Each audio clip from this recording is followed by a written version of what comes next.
ప్రపంచ pastors day. ప్రపంచ pastors డేలో ప్రేర దేవుని ఎడల, ఆయన ప్రజల ఎడల సేవకుడు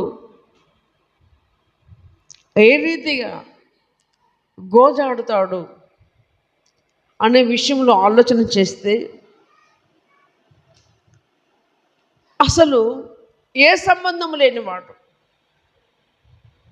ఏ సంబంధం లేడు వాడు దేవుడేమో సేవకుణ్ణి నువ్వు ఒకరిని చూసి నువ్వు నా సేవ చేయమని చెప్తాడు. ఆయన మాట విని,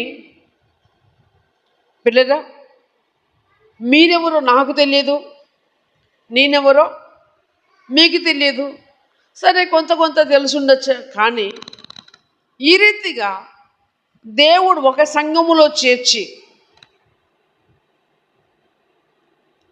ఆ సంఘానికి ఒక దేవుడు ఒక నాయకుడిని ఏర్పాటు చేసి ఈ రీతిగా దేవుడు సంఘ క్షేమాభివృద్ధి కలిగించు ముందుకు తీసుకుపోతున్న రీతిని బట్టి దేవునికి స్తోత్రం. ఎందుకంటే ఎజికేల్ గ్రంథం చూస్తే 33:31 చూస్తే దేవుని వాక్యములో ఈ రీతిగా సెలవిస్తుంది. 33:31 చూస్తే దేవుని వాక్యము రీతిగా సెలవిస్తుంది. ఎలా ఇస్తుంది? నా జనులు రాదగిన విధముగా వారు నీ యొద్దకు వచ్చి నా జనులైనట్టుగా నీ ఎదుట కూర్చుండి నీ మాటలు విందురు గాని వాటిని అనుసరించి ప్రవర్తింపరు. వారు నోటితో ఎంతో ప్రేమ కనపరచుదురు గాని వారి హృదయము లాభమును ఆపేక్షించున్నది.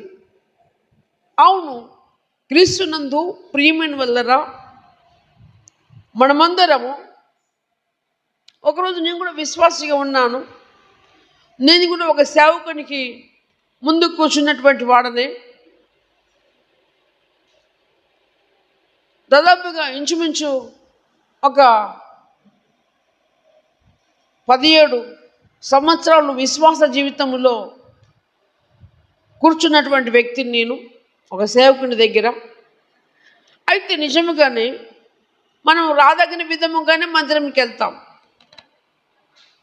మందిరానికి మాత్రము రాదగిన విధముగా మందిరానికి వెళ్తాం.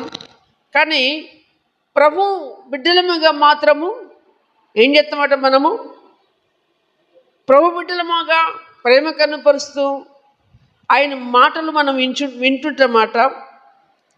ఆయన జనులైనట్టుగా ఎదురు కూర్చుని మాటలు వింటుగట ఏం చేయరట, వాటిని అనుసరించి ప్రవర్తించరు. దేవునికి స్తోత్రం. వాటిని అనుసరించి ప్రవర్తించరు.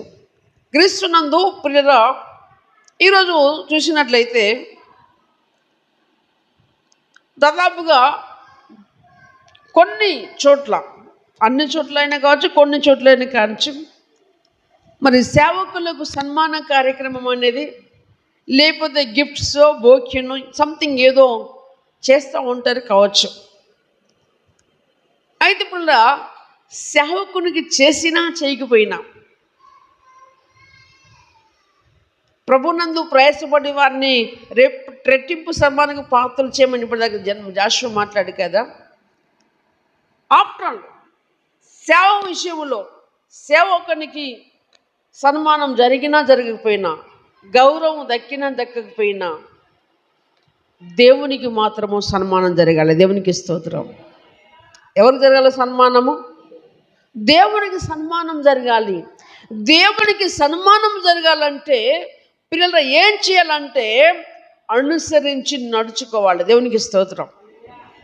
దేవుణ్ణి మనం నిజంగా హార్ట్ఫుల్గా సన్మానిస్తే, దేవుణ్ణి మన హృదయముల మీద మనం ప్రతిష్ఠించుకుంటే ఆయనను సన్మానించాలి.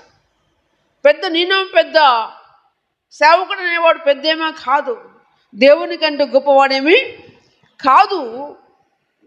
ప్రతి వ్యక్తి దేవుణ్ణి సన్మానిస్తే సేవకుని తప్పక సన్మానిస్తారు. దేవునికి స్తోత్రం. ఎవరిని సన్మానిస్తే? దేవుణ్ణి సన్మానిస్తే సేవకుని తప్పగా సన్మానిస్తారు. అంటే పిల్లరా, సన్మానించడం అంటే ఇదొకటి ఇవ్వటము, అదొకటి ఇవ్వడం, ఆ గిఫ్ట్ ఇవ్వటము, ఈ గిఫ్ట్ ఇవ్వడం కాదు. అన్ని పిల్లరా, మీ హృదయములలో సేవకునికి ఒక చోట గింత ప్రేమ ఉంటే చాలు. దేవునికి స్తోత్రం. అదే సన్మానం. దేవునికి స్తోత్రం. ఏముండాలి? సేవకునికి మీ హృదయములలో కొంచెం చోట ఉండాలి. సేవకుని పిల్లరా వారింటి సభ్యుడిగా కూడా గుర్తుంచుకోవాలి. దేవునికి స్తోత్రం. వారింటి సభ్యుడిగా గుర్తుంచుకోవాలి. ఎందుకంటే సేవకుడు సంఘములో ఉన్న ప్రతి ఇంటి క్షేమం కోరేవాడే కానీ నాశనం కోరేవాడు కాదు. దేవునికి స్తోత్రం. క్షేమం కోరేవాడే కానీ నాశనము కోరేవాడు కాదు. దేవుడు పిలిచి మీ మీద నాయకులుగా ఉంచింది ఆస్వాదించడానికి కానీ శపించడానికి ఆయన నన్ను నిలబెట్టలేదు. దేవునికి స్తోత్రం. సార్, అఫ్ కోర్స్ సంఘంలో సంథింగ్ ఏదో ఒక రీతిగా ఇబ్బంది సేవకునికి రావచ్చు, ఏదో ఒక బాధ రావచ్చు. సంథింగ్ ఏదున్నా ఆయన ముందుగా చెప్పుకొని ఏడవటమే తప్ప తిరిగి శాపవచనము కానీ ఎవరి మీద పలకటానికి వీళ్ళే. దేవునికి స్తోత్రం. కనుక ప్రభువుని మనం ఏం చేయాలట? సన్మానించాలి. ఎవరిని? ఆయన అనుసరించి నడుచుకుంటే ఆయనను ఆ మాట నెరవేరును. కింద పైన ఎక్కడ అనుసరించి ప్రవర్తించరు, వారి నోటితో ఎంత ప్రేమ కనపరచుదురు, కానీ వారి హృదయం ఏమున్నదట? లాభము ఆపేక్షించున్నదట. నోటితో ప్రేమ కనిపించడం కాదు, హృదయములో దేవునికి ఏముండాలి? సన్మానం ఉండాలి. దయచేసి గమనించాలి. హల్లెలూయా. ప్రతి గృహములో ఒక గది ఉంటుంది. ఏ గుడి అంటారు? అది ఏ గుడి అంటారు? దేవుని గుడి అంటారు. ప్రతి ఇంట్లో ఒక గుడి ఉంటుంది. ఎవరికి ఉంటుంది? ఆ స్థానంలో ఎవరు ఉంటారంటే దేవుడు అనేవాడు ఉంటాడు. సరే, సంథింగ్ మనకైతే ప్రార్థన గది ఉంటుంది. మనం ప్రభుని నమ్ముకోకముందు ఏదో ఒక ప్రాంతాన్ని ఎంచుకొని ఇందులో దేవుని యొక్క విగ్రహాలు పెట్టుకొని ఇది దేవునికి అనుకునేవారం. అలాగనే ఈ ఇంటిలో దేవునికి ప్రత్యేకమైనటువంటి స్థలం ఒకటి ఉండాలి. ఇక్కడ ఏం చేయాలా? ఆరాధన జరగాలి. దేవునికి స్తోత్రం. ఆయనను సన్మానించాలి. అయితే ఇలాంటి వారిని చూసినప్పుడు ప్రభు ఏమంటాడయ్యా సేవకులను బట్టి అంటే ఇలాంటి వారిని బట్టి ప్రభు ఏమంటాడు? ఆయా సందర్భములో కొంతమంది సేవకులతో ప్రవక్తలతో దేవుడు మాట్లాడినటువంటి మాట ఏంటంటే ఇర్మియా గ్రంథములో 7వ అధ్యాయము 16వ వచనములో దేవుడు మరి ఒక ప్రవక్తతో ఈ రీతిగా మాట్లాడుతున్నటువంటి మాట 16లో, కాబట్టి నీవు ఈ జనము కొరకు ప్రార్థన చేయకము, వారి కొరకు మొరైనను ప్రార్థనైనను చేయకము, నన్ను బతిమాలు కొనకము, నేను నీ మాట వినను. దేవుడు తన ప్రజలను చూసినప్పుడు ఇర్మియాతో ఇలా అంటాడు. ఎందుకట? నా జనులు రాదగిన విధముగా నీ దగ్గరికి వస్తుదురు, నా జనులైనట్టుగా వారు నీ ఎదుట ఉందురు, వారు సన్మానం అసలు విచారించరు, వారి హృదయంలో ఏముంటుందట? లాభం ఆపేక్ష ఉన్నదట. అయితే ఇర్మియా కాలములో దేవుడు చెప్తున్నటువంటి మాట, కాబట్టి నీవు ఈ జనము కొరకు ప్రార్థన చేయకము,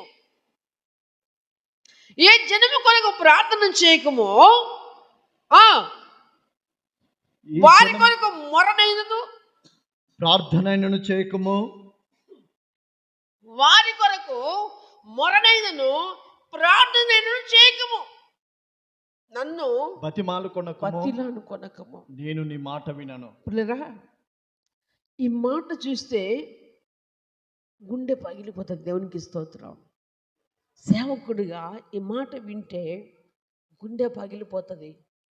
బాధల్లో వచ్చినప్పుడు, కష్టాల్లో వచ్చినప్పుడు, ఇబ్బందుల్లో వచ్చినప్పుడు సేవకుడు మీ కుటుంబాల కొరకు కార్చిన కన్నీరు ఎంతో తెలియదు మీకు. సేవకుడు ఎంత కన్నీరు కార్చాడో, ఎంత దేవుని దగ్గర రోధించాడో, ఎంత ప్రయాసపడ్డాడో ఈరోజు నేడున్న విశ్వాసాలకు అర్థం కాదండి. దేవునికి స్తోత్రం. ఎందుకు తెలుసా? ఎందుకు ఇంత సేవకుడు ఆరాటపడతాడంటే, ఈరోజు భూమి మీద ఎన్నో రకమైనటువంటి బిజినెస్లు ఉన్నాయి. ఇదనుకో, ఒక ఎల్ఐసి ఉండేది. ఎల్ఐసి ఏదంటే అంటాడు, తిమ్మిని చేసి బొమ్మను చేసి, ఇగో ఇన్ని వేలు కడితే మీకు 20 సంవత్సరాల తర్వాత నీకు 1,00,000 2 లక్షలు వస్తాయంటే, ఆ బీద ప్రజలు బాధపడి టెన్షన్ పడి ఏదో విధంగా కడితే నాకు 2 లక్షలు వస్తాయి అని చెప్తే వచ్చి ఆశతో కడతారు ఎల్ఐసి అంటే. తీరం వచ్చేసరికి 50,000 వస్తాయి. ఎసర్నో ఎల్ఐసి కట్టిన వాళ్ళు ఉన్నారా? ఏం చెప్పారు అంటే సంథింగ్ ఎన్నో విధములుగా చెప్పి ప్రయాసపడేటువంటి ప్రజలు లేకపోలేదు. సంథింగ్ నేను తప్పని చెప్పట్లేను. మనుషుడు బతకటానికి ఏదో ఒకటి చేస్తాడు. కానీ సేవకుడు చేసేది తెలుసా? వీళ్ళు ప్రభులో ఉంటే నాకేదో ఇస్తారు, నేను కోటేశ్వరుని అయిపోతా, వాళ్ళ దగ్గర నేను డబ్బాసిస్తా అని కాదు. సంఘములో ఒక ఆత్మ ఉంటే ఆయన దగ్గర నాకు గణిత వస్తుంది. చెప్పండి కొడతామా? ఆయన దగ్గర నాకు గణిత వస్తుంది. ఏమి కాదు, ఒక రక్త సంబంధి కాదు, ఒక బంధుమిత్రుడు కాదు, ఒక తెలిసిన వ్యక్తి కాదు, ఒక స్నేహితుడు కాదు, ప్రభు మందిరానికి వచ్చిన అడుగు పెట్టిన ప్రతి ఒక్కరికి ఇలాంటి సేవకులు కన్నీరు కారుస్తూనే ఉండాలి. దేవునికి స్తోత్రం. కన్నీరు కారుస్తూనే ఉండాలి. కానీ ప్రియరా, మీ కష్టములో ఉన్నాడు దేవుని మీద చూపిన ప్రేమ ఈరోజు మనం చూపెడుతున్నామా? కష్టాల్లో ఉన్నప్పుడు నువ్వు దేవుణ్ణి ఎంత ఎదిగావు? బాధలో ఉన్నప్పుడు దేవుణ్ణి ఎంత ఎదిగావు? బాధల్లో ఉన్నప్పుడు సేవకుల మీద ఎంత ఆధారపడ్డావు? శ్రమల్లో ఉన్నప్పుడు సేవకుల మీద ఎంత ఆధారపడ్డావు? ఈరోజు ఎక్కడున్నావు ఒక్కసారి జ్ఞాపకం చేసుకో. అది నా మాట కాదు. సేవకుడా, ఈ జనులు ఇలా చేస్తారయ్యా, నా జనులటికి నటిస్తారు, రాదగిన విధముగా వింటారు, నీ మాటలు వింటారు, నీ గాయమని వింటారు, సంతోషిస్తారు. కానీ హృదయంలో ఏముండదు? సన్మానం వరకు ఉండదు.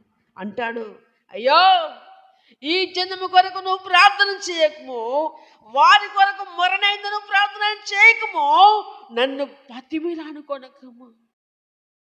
ప్రియరా, సేవకుడు చేతనైనా చదవకపోయినా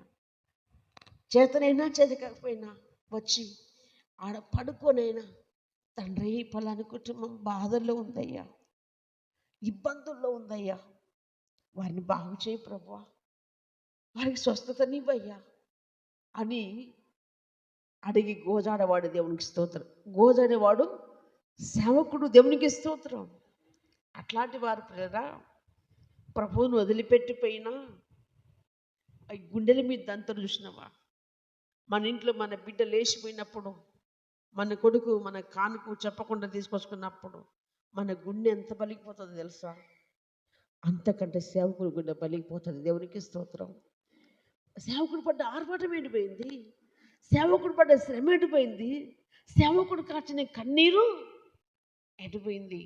నువ్వు గోజాడకమని చెప్పుతున్నాడు ఒక చోట దేవుడు. దేవునికి స్తోత్రం.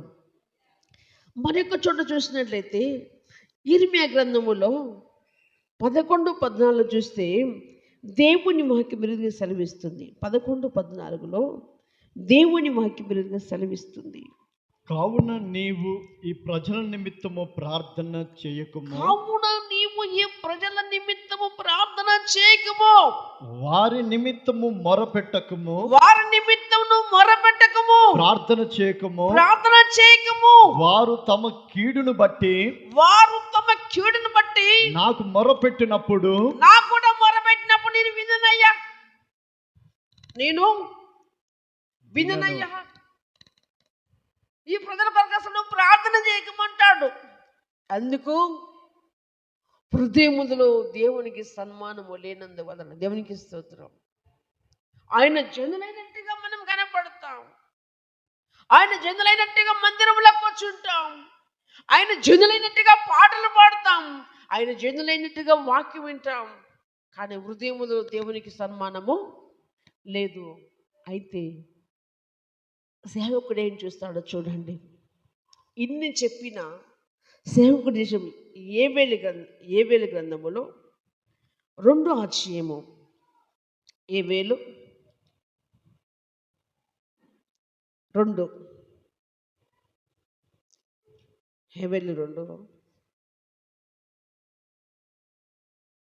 ఓకేనా 2:17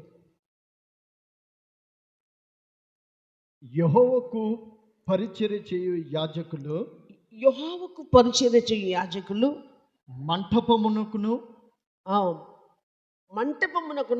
బలిపీఠమునకును మధ్య నిలబడి కన్నీరు విడుచుచు యెహోవా నీ జనుల ఎడల జాలి చేసుకొని చేసుకోము. అన్య జనులు వారి మీద ప్రభుత్వము చేయనట్లు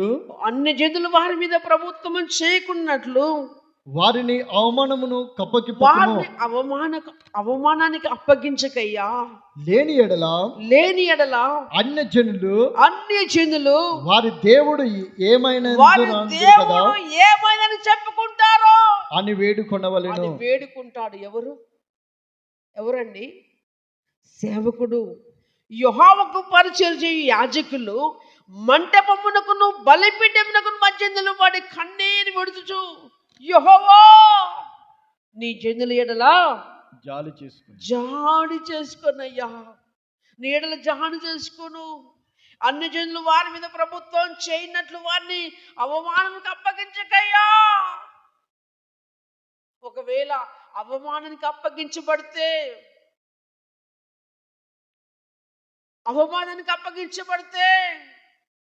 మీ దేవుడు ఏమైనా అంటారయ్యా. హల్లెలూయా. మీ దేవుడు ఏమైనా అంటారయ్యా అని సేవకుడు ఇటు సంఘమునకు మధ్యలో ఇటు దేవుని మధ్యలో చేరి జనుల పక్షమున గోజాడేది సేవకుడే. దేవునికి స్తోత్రం. దేవుని పక్షమున గద్దించేది సేవకుడే. దేవునికి స్తోత్రం. హల్లెలూయా. దేవుని పక్షమున గద్దించేది సేవకుడే. జనుల పక్షమున దేవుని ఎదుట గోజాడేది కూడా సేవకుడే. దేవునికి స్తోత్రం. కష్టం వచ్చినప్పుడు, బాధ వచ్చినప్పుడు పాస్టర్ గారు అంటారు, మేము చచ్చిందాక యేసు ప్రభువుని నమ్ముకుంటామయ్యా అంటారు. అప్పటికే వాళ్ళు అనగానే పాస్టర్ ఇంతలా ఉబ్బుతారు గాసొచ్చి. ఎందుకు? కొత్త ఆత్మ వచ్చింది. ఏమాత్మ వచ్చింది? కొత్త ఆత్మ వచ్చింది. ప్రభువులో నిలబడతారని ఇక చూసుకో. ఉప్పుడుండి ఉపవాసం ఉండి కన్నీరు గార్చి రోధిస్తే ప్రియరా తీరా పంట కోసే సమయానికి ప్రభుని వదిలిపెట్టిపోతే. హల్లెలూయా. హల్లెలూయా. క్రీస్తునందు ప్రియా దేవుని సంగమా, సేవకుని మీరు సన్మానించకపోయినా పర్వాలేదు.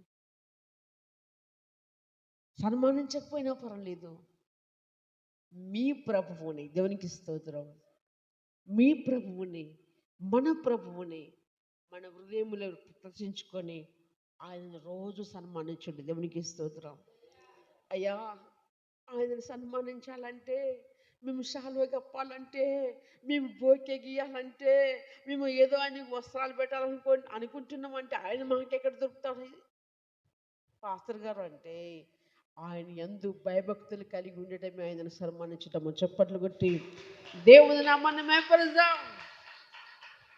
క్రీస్తునందు పిల్లరా, నువ్వేదో ఇస్తామని, నువ్వేదో సన్మానిస్తామని, నువ్వేదో ఇవ్వాలని ఆయన కాదు.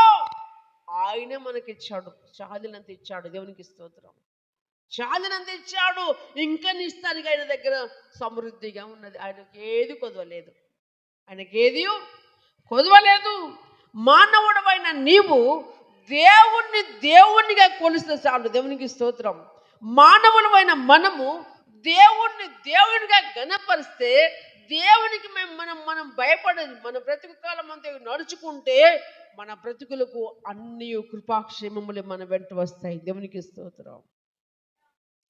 దేవుడు దీవించడానికే వచ్చాడు. దేవుడు దీవించడానికి ఎప్పుడు సిద్ధంగా ఉన్నాడు. మనం పొందుకోవడానికి అర్హులుగా ఉండాలి. అనర్హులుగా ఉండి ఆయనను దీవించమంటే దీవించలేను పిల్లరా. ఇంకో మాట చూస్తే హెబ్రీయుల రాసిన పత్రిక 11వ అధ్యాయంలో, హెబ్రీ 11లో, హెబ్రీయుల రాసిన పత్రిక 11వ అధ్యాయంలో దేవుని వాక్యం సెలవిస్తుంది. 11వ అధ్యాయము 24-26 వచనం చూస్తే దేవుని వాక్యం సెలవిస్తుంది. మోషే పెద్దవాడైనప్పుడు విశ్వాసము బట్టి ఐగుప్తు ధనము కంటే క్రీస్తు విషయమైన ఇంత గొప్ప భాగ్యము నంచుకొని అల్పకాల భావభాగము అనుభవించిన కంటే దేవుని ప్రజలతో శ్రమ అనుభవించడం మేలని యోచించి ఫరో యొక్క కుమారుని అనిపించుకొండకు ఒప్పుకొనలేదు. ఏలయనగా అతడు ప్రతిఫలముగా కలిగి బహుమానం మీద దృష్టి ఉంచెను. దేవునికి స్తోత్రం. మోషే పుట్టిన సమయములో పిల్లరా, మోషే పుట్టిన కాలములో పసిపిల్లలందరినీ చంపేస్తున్నారు, మగపిల్లలందరినీ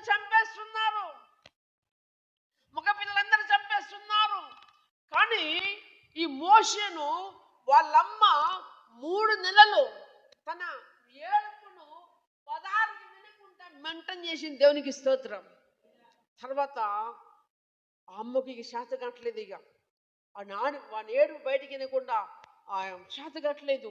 ఏం చేసింది? ఆలోచన చేసింది. అంటే దేవుడు ఇచ్చిన ఆలోచన కావచ్చు, సంథింగ్. ఒక పెట్టెని తీసుకొచ్చింది, దాన్ని మంచిగా కీలుతో పొదిగి ఆ బిడ్డను అందులో పండబెట్టింది. ఆ పండబెట్టినప్పుడు పిల్లల తన అక్క అయినటువంటి మిర్యాం ఆ బాక్స్ని తీసుకుపోయి ఎక్కడ నది ఒడ్డున పారేసింది, నీళ్ళల్లో పారేసిన తర్వాతకి ఫరో కుమార్తె స్నానం చేయడానికి ఆ నదికి వచ్చింది. ఎక్కడికి వచ్చింది? ఆ నదికి వచ్చింది. నదికి వచ్చినప్పుడు పిల్లల ఎన్నలేని విధముగా ఆ నీళ్ళలో ఒక బాక్స్ కనపడ్డది. ఏంటిదమ్మా అని ఆమె ఏం చేసింది?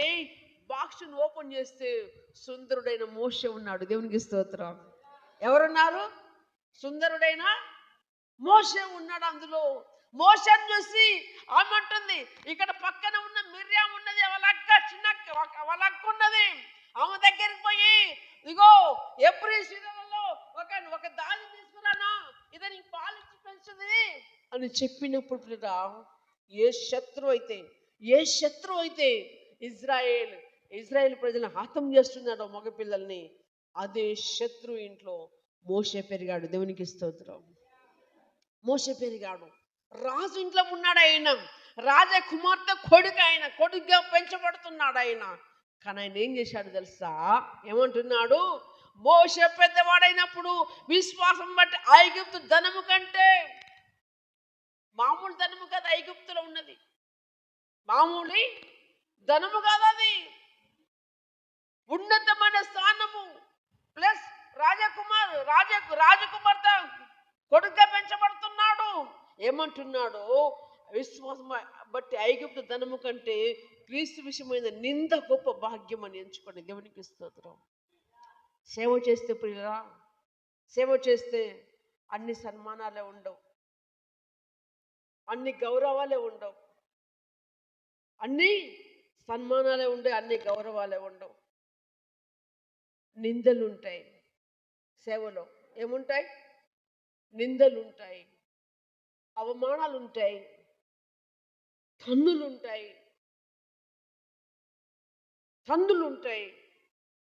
దెబ్బలు ఉంటాయి.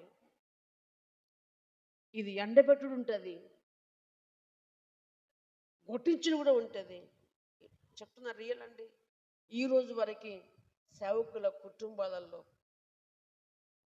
గంజి దాగి పాసిపోయిన అన్నం పిల్లలు పెట్టి సేవ చేసే సేవకులు లేకపోలేదు. ఏంటి తెలుసా? ఆయన పిలుపును నిర్లక్ష్య పెట్టక ఈరోజు కూలికి పోతే 400-500 మాట్లాడుకొని పని చేస్తారు. ఈరోజు ఆ పనికి పోతే నాకు ఎంత ఇస్తానని పని చేస్తారు మీరు. కానీ సేవకుడికి కూలి లేదు, జీతం లేదు, జీతము లేదు. ఆయన ఉత్తకి పిలిచినటువంటి పిలుపుని అందరూ అనుకుంటారు ఈయనకేంది, సేవకులకేంది అనుకుంటారు. సేవకులు కనపడేది పిల్లరా పైన ముందు పొట్ట, పైన బట్ట, లేకపోతే సూటో బూటో కనపడుతుంది. కానీ లోపల ఉన్నటువంటి ప్రెషర్, లోపల ఉన్నటువంటి బుర్ర, లోపల చెడిపోయిన అవయాలు అవి ఎవరికి కనపడవు. మొన్నటి దాకా ఒక సేవకుడు జరిగిపోయాడు. అతని పేరు ఉండే రీసెంట్లీగా మన హైదరాబాద్లో, ఆంధ్రలో అనిల్ కుమార్ కాదు, రీసెంట్గా ఒక సేవకుడు చచ్చిపోయింది. ఆయన క్యాన్సరా ఏదో జబ్బు ఉన్నదని చెప్పి 20 సంవత్సరాలు.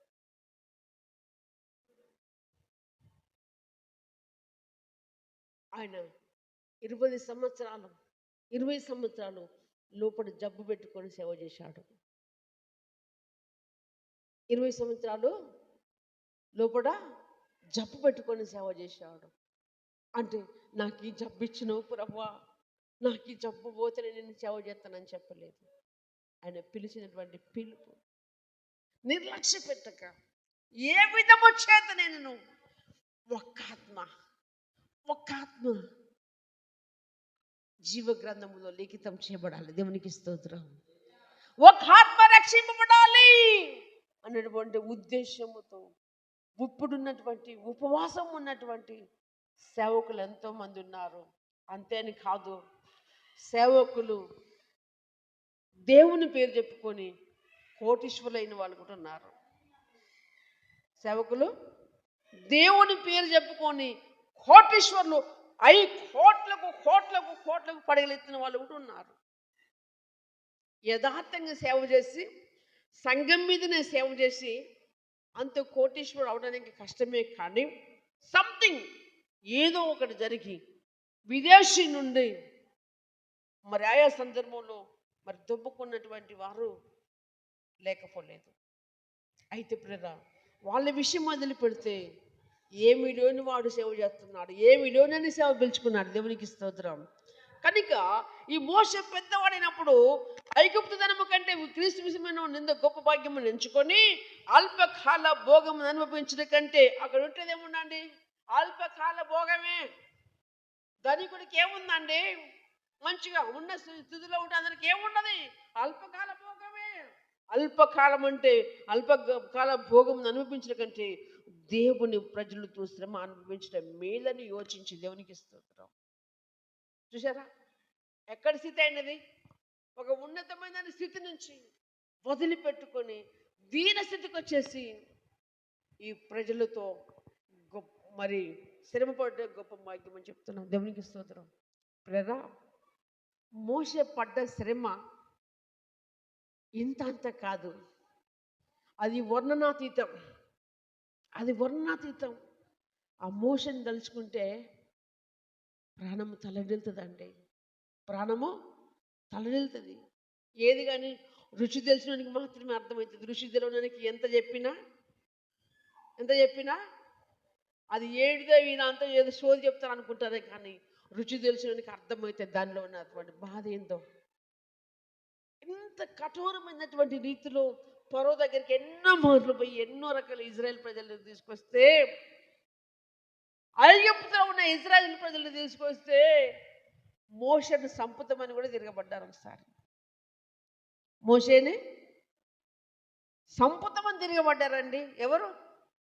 కష్టాలలో ఉన్న వారిని బయటికి తీసుకొస్తే, ఇబ్బందుల్లో ఉన్న వారిని బయటికి తీసుకొస్తే సంపుతమని కూడా తిరగబడ్డోళ్ళు ఉన్నారు మోషేను. లాస్ట్కు ప్రజలతోటి ఇసికిపోయి చిన్న ఒక మాట జారాడు మోషే.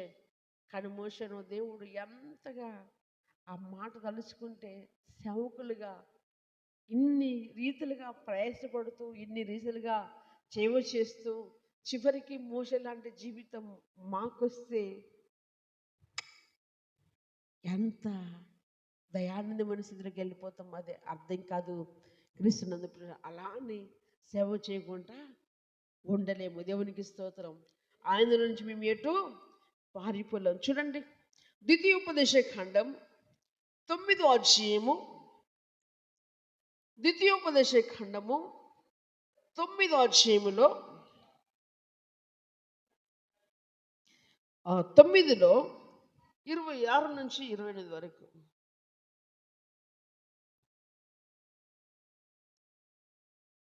నేను యెహోవాను ప్రార్థించుచు ఇలాగు చెప్పి తిని. Page number 154.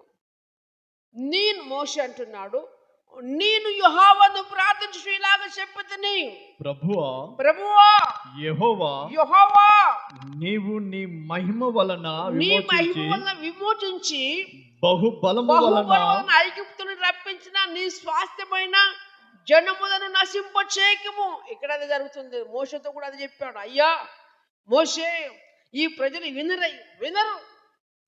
నువ్వు ప్రజల నుంచి వెళ్ళిపోయిగా ఈ ప్రజల్ని నశింపజేస్తా, ఈ ప్రజల కుటుంబాలు నేను ఖతం చేస్తా, నువ్వు ఈ ప్రజల నుంచి బయటికి వెళ్ళిపోమని చెప్తే మోషే దేవుని దగ్గర ఎలా గోజాడుతున్నాడు చూడండి. నీ సేవకులైన అబ్రహాము, ఇస్సాకు, యాకోబులను జ్ఞాపకం చేసుకో. నీ సేవకులైన అబ్రహాము, ఇస్సాకు, యాకోబులను జ్ఞాపకం చేసుకున్నాము. ఎందుకు? వారితో నువ్వు ఏ ప్రమాణం చేస్తావు, వారితో నువ్వు ఏ వాగ్దానం చేశావు, ఆ వాగ్దానాన్ని జ్ఞాపకం చేసుకోమని ప్రార్థన చేస్తున్నాడా. ఈ ప్రజల కాఠిన్యమునైనను, వారి చెడుతనమునైనను, వారి పాపమునైనను చూడకయ్యా. ఈ ప్రజల పాపమును, వారి చెడుతనమునైనను వారు చూడొద్దు. నిజంగా చెప్తున్నాను, ఈరోజు గమనించాలి. మనలో ఎన్నున్నా, మనం ఘోర పాపలుగా ఎన్నో రకములుగా మనం బ్రతికిన సమాజం అనుకుంటుంది, ఏమనుకుంటుంది, వీళ్ళు దేవుని బిడ్డలు అనుకుంటారు. ఎసర్నో సమాజం ఏమనుకుంటుంది? దేవుని బిడ్డలు అనుకుంటారు. కానీ దేవుని బిడ్డలో ఉన్నటువంటి లక్షణములు, దేవుని బిడ్డకు ఉన్నటువంటి గుణములు ఉన్నాయా లేదా వారు చూడరు. కానీ వారు కూడా ప్రభువుని నమ్ముకున్నారు కదా అంటారు. కనుక అయ్యా వారిని చూడు, వారిని ఇట్లా చూడకయ్యా అని చెప్తున్నాడు. అబ్రహాం, ఇస్సాకు, యాకోబులను మీరు జ్ఞాపకం చేసుకోండి. వారికి మీరు వాగ్దానం చేశారు, ఆ వాగ్దానం జ్ఞాపకం చేసుకోమని చెప్తున్నాడు. ఏలయనగా నీవు ఏ దేశముల నుండి మమ్మల్ని రప్పించుదువో ఆ దేశస్థులు యెహోవాతో చెప్పిన దేశము వారిని చేర్చుకోలేకపోవచ్చు వలన, వారిని ద్వేషించడం వలన అరణ్యములో వారిని చంపుటకు వారు రప్పించుకుందామని చెప్పుదురమ్మా. నీవు నీ అధిక బలము చేత నువ్వు చాపిన నీ బహు చేతను, అధిక బలము చేతను నువ్వు చాపిన బహు చేతను రప్పించిన స్వాస్థ్యమును నీ ప్రజలను వీరే. దేవునికి అడ్డం పడుకున్నాడు. దేవునికి స్తోత్రం. మోషే ఏం చేశాడు? దేవునికి అడ్డం వచ్చాడు. మోషే అన్నాడు దేవుడు, మోషే నీవు నీ నీ యొక్క సంతతంతో బయటకు వెళ్ళిపోండి అయ్యా, నేను వీళ్ళందరూ ఖతం చేస్తానన్నాడు. కానీ సేవకుడు ఏం చేశాడు తెలుసా? అయ్యా దండం పెడతా, పితరులతో నువ్వేమన్నావు, అబ్రహాముతో నువ్వేమన్నావు, ఇసాకుతో నువ్వేమన్నావు, ఇజ్రాయేలుతో ఏమన్నావు, నీ సంతతి నేను ఆశీర్వదిస్తానన్నావు. ఇప్పుడు నువ్వు ఇట్లా పాడు చేస్తే ఐగుప్తులు ఏమనుకుంటారయ్యా? ఐగుప్తులు ఏమనుకుంటారు నీ గురించి? వాళ్ళ దేవుడు వారిని రక్షించిన కొరకు పిలుచుకోపోలేదు, వాళ్ళ దేవుడు వారిని నాశనం చేయడానికి తీసుకుపోతానయ్యా, దయచేసి కృపతో జ్ఞాపకం చేసుకోవచ్చు తండ్రి అని మోషే ప్రార్థన చేశాడు. ఇంకేమని చెప్పాడు తెలుసా మోషే? అయ్యా, ఒకవేళ వాళ్ళని ఏమన్నా నువ్వు ఇలా చేయదనుకుంటే ఫస్ట్గా నీ జీవ గ్రంథములో నా పేరు తూడ్చివేయు అని చెప్పాడు. దేవునికి స్తోత్రం. ఏం చెప్పాడు? ఒకవేళ ఈ మాట కాదని ఒకవేళ దాటి ఇజ్రాయేల్ ప్రజలకు నువ్వేదైనా హాని చేస్తానికి ఉద్దేశం ఉంటే మొదటిగా నీ జీవ గ్రంథములో నా పేరును తీసివేయి ప్రభా అని ప్రార్థన చేశాడు. దేవునికి స్తోత్రం. ఇది సేవకుడు దేవుని పట్ల ప్రజల పట్ల మధ్యలో ఉండి గోజాడట. దేవునికి స్తోత్రం. క్రీస్తునందు ప్రియమైన వాళ్ళరా, అంతేకాదు దానియేలు గ్రంథంలో చూస్తే 9వ అధ్యాయము 20వ వచనం చూస్తే దేవుని వాక్యం వస్తుంది. దానియేలు 9:20లో చూస్తే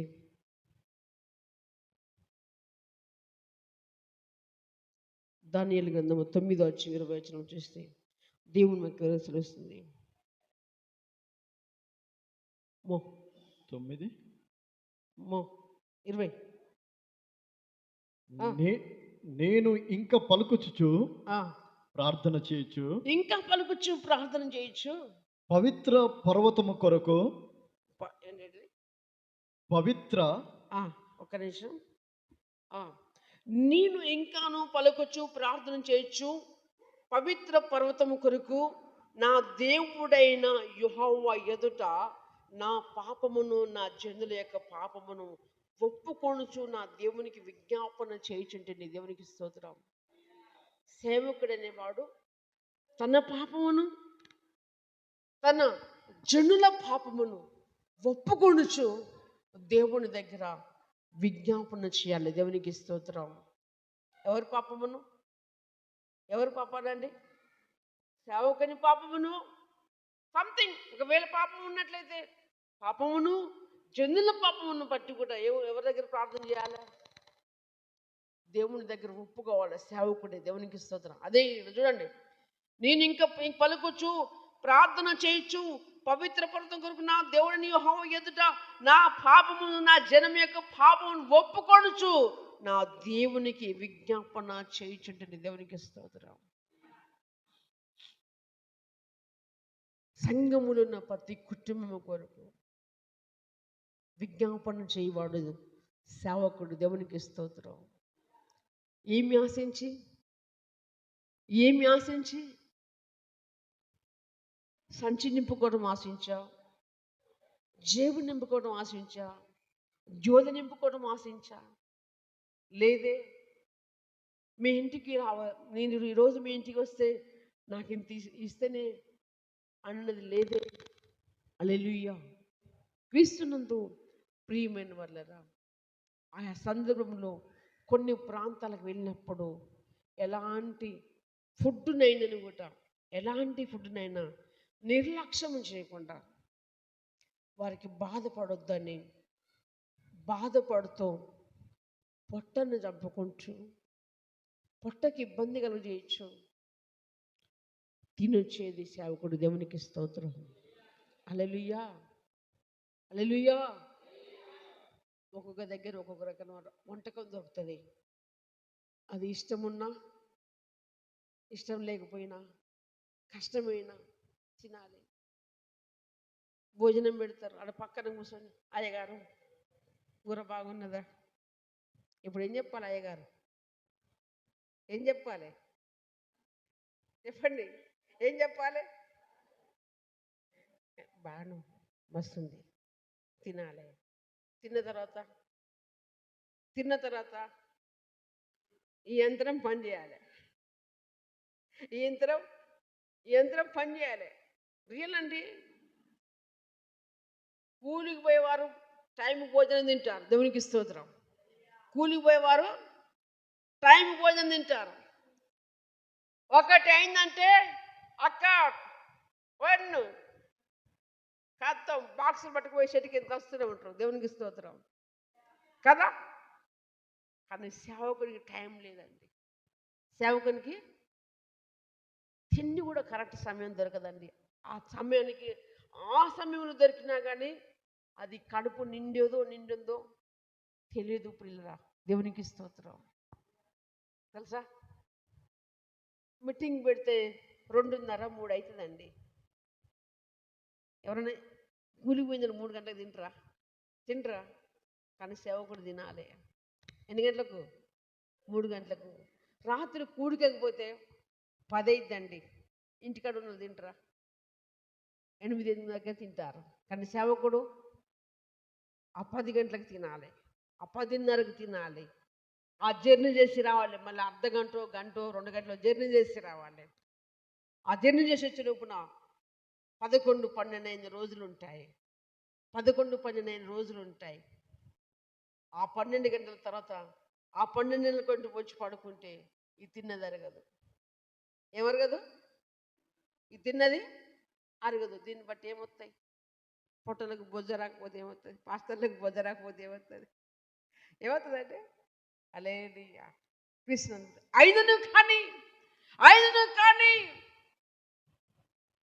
దేవుని కొరకు, దేవుడు పెంచినటువంటి పిలుపును బట్టి క్రీస్తునందు ప్రియులారా ఇవన్నీ సహించుకుంటూ ఇప్పుడుండైనా, ఉపవాసం ఉండైనా, గట్టిగా ఉపవాసం ఉండైనా సరే సంథింగ్. నేనంటే సింగిల్ హ్యాండ్, నేనంటే ఒక్కరిని. భార్య పిల్లలు ఉన్న పరిస్థితి ఇంకా చాలా దారుణంగా ఉంటుంది. వాళ్ళకి పిల్లలు ఉంటారు, ఫీజులు ఉంటాయి, సంథింగ్ ఎన్నెన్నో ఉంటాయి, ఎన్నో కష్టాలు. కుటుంబం అంటే ఉత్తగా నడవదు కదా. సరే నాది వేరులే, నాది వేరు. ఇప్పుడు నేను పావులు వచ్చినా మెయింటైన్ చేసుకోగలుగుతా, కానీ వాళ్ళకి 2 రూపాయలు వచ్చినా ఫ్యామిలీలకు సరిపోవు. క్రీస్తునందు ప్రియమైన నేను ఎలాగ బతుకోవాలో నాకు తెలుసు. దేవునికి స్తోత్రం. కనుక క్రీస్తునందు ప్రియులారా ఇంకో మాట చూడండి. నిర్గమకాండము 32వ అధ్యాయం. నిర్గమకాండము త్వరగా నిర్గమకాండము 32వ అధ్యాయంలో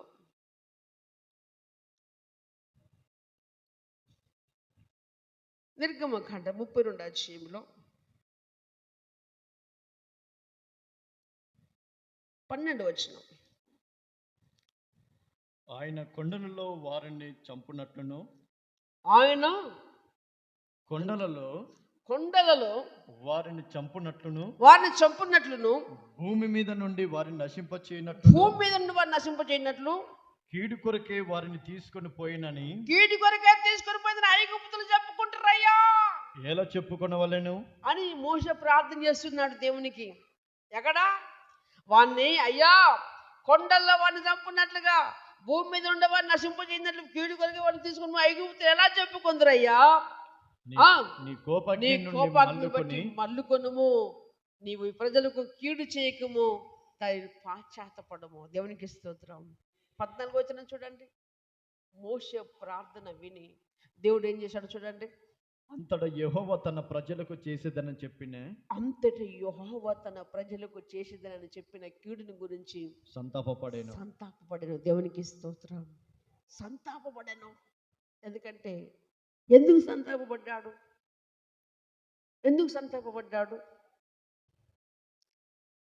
విశ్వాసకున్న కేటగిరీ వేరు, సేవకునుకున్న కేటగిరీ వేరు. దేవునికి స్తోత్రం. సేవకుడు ఏ విధము చేతనైనా దేవునితో ఫ్రెండ్షిప్ చేయాలి. దేవునికి స్తోత్రం. ఏం చేయాలి? సేవకుడు దేవునితో ఏం చేయాలి? ఫ్రెండ్షిప్ చేయాలి. కాబట్టి తన ఫ్రెండ్ మాట కాదని లేదు ఆయన. తన సేవకుని మాటను ఆయన తీసివేయలేడు. ఎందుకు? ఆయన ఏర్పరచుకున్నాడు కదా, ఆయన పిలుచుకున్నాడు కదా. పిలుచుకున్నందుకనైనా ఎప్పుడన్నా చూడండి, మన ఫ్రెండ్కి ఏదైనా అవసరం ఉన్నప్పుడు మనం నాముషపడతామా? హల్లెలూయా. నావే చూడండి. మన ఫ్రెండ్ ఏదైనా అడిగినప్పుడు మనము లేదంటామా? లేదనలేము. విశ్వాసం వేరు, సేవకుడు వేరు. విశ్వాసం ఎక్కడ ఉంటే సేవకుడు దేవునికి ఇక్కడ ఉంటాడు. దేవునికి స్తోత్రం. మోషే ప్రార్థించినప్పుడు పిల్లరా ఇజ్రాయేలు చేసిన కీడును దేవుడు సంతాపమునందాడు, మనసు మార్చుకున్నాడు. దేవునికి స్తోత్రం. చివరిగా ఒక మాట చెప్పి నేను ముగించేస్తాను. యెషయా గ్రంథము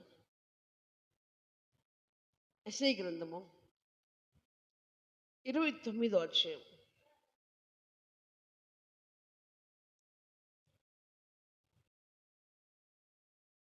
యెషయా గ్రంథం 29వ అధ్యాయంలో